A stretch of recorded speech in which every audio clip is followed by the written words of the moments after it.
So what is interview strategy? A lot of the times the word strategy confuses us, and we think it's very obscure, but not so in the case of interview strategy. There are just two parts to it.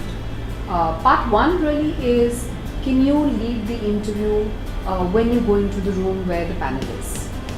Which means essentially that they may like to ask you any amount of things, but are you able to drop the breadcrumbs in your first answer such that the second question that they ask you is the one that you wanted, and so on and so forth, so that every time you're giving an answer to them, there is something there which intrigues them, which piques their curiosity to ensure that the second and the third question is in an area that you wanted them to be covered.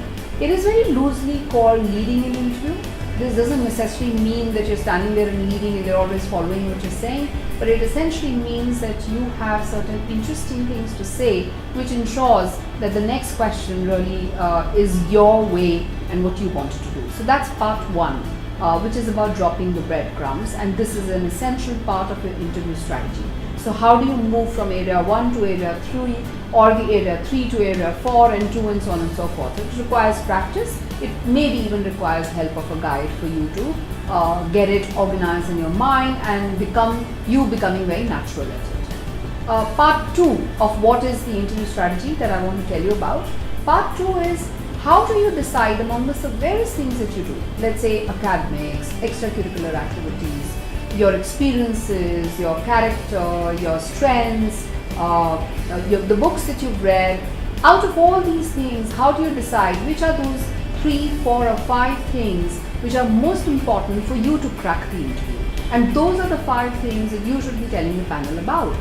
And that again requires careful consideration, writing them down, working with a coach sometimes, who tells you, not just because they're good about you and it's not in isolation. You require the help of a coach because he will benchmark you against many other students. He will benchmark you over the years, students who've come and done a similar course or interviewed for a similar course. So that benchmarking is very important.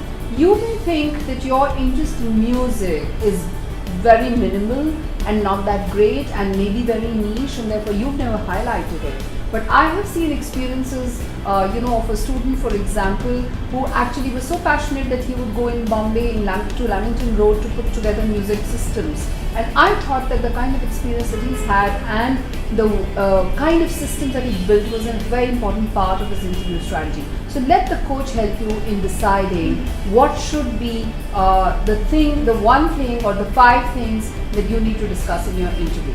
So 2 parts to interview strategy. What are the 5 things? And second, how do you lead the interview? By dropping the breadcrumbs.